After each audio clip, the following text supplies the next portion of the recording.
अगर नाज़िम मुशायरा से गज़ल न सुनी जाए तो ये उनके साथ ज़्यादती होगी। तमाम शायरों को एक के बाद दीगरे वो पढ़वा रहे हैं और बड़ी अच्छी निज़ामत कर रहे हैं, पूरी कोशिश कर रहे हैं और अल्लाह का करम भी है और आप लोगों की मोहब्बत है कि अभी तक ये महफ़िल जमी हुई है ना। अमूमन ये होता है 4-5 शायर जब बाकी रहते हैं तो महफ़िल उजड़ जाती है।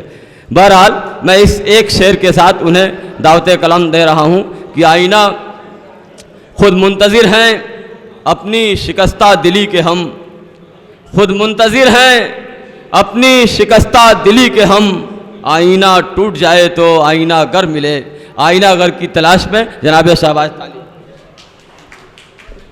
बहुत बहुत शुक्रिया सग़ीर भाई। हाज़रीन, वक्त की नज़ाकत को देखते हुए एक गज़ल के बस 2-3 अशार बहुत ही खूबसूरत अंदाज से आप मुशायरा समात फरमा रहे हैं। हाज़रीन, मतलब यूँ अर्ज़ किया है कि ये दवा उसने लिखी है मेरी बेजारी की, ये दवा उसने लिखी है मेरी बेजारी की, इश्क ही आखिरी खुराक है बीमारी की। ये दवा उसने लिखी है मेरी बेजारी की, इश्क ही आखिरी खुराक है बीमारी की। और एक मतलब यूँ भी देखें कि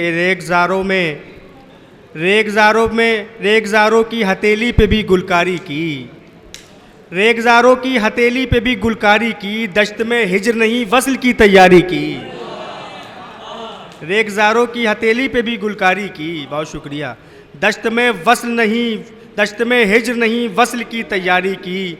और शेर देखें बतौर ख़ास, राख होते हुए जंगल ने दिखाया आखिर, राख होते हुए जंगल ने दिखाया आखिर, अहमियत क्या है सुलगती हुई चिंगारी की, राख होते हुए जंगल ने दिखाया आखिर, अहमियत क्या है सुलगती हुई चिंगारी की। और शेर आखिर ये बतौर ख़ास हालात हाज़िरा के हवाले से समात फरमाएँ कि जिसने सर अपना निकाला हुआ पत्थर का शिकार, जिसने सर अपना निकाला हुआ पत्थर का शिकार, तुमने खिड़की नहीं खोली ये समझदारी की, जिसने सर अपना निकाला हुआ पत्थर का शिकार, तुमने खिड़की नहीं खोली ये समझदारी की।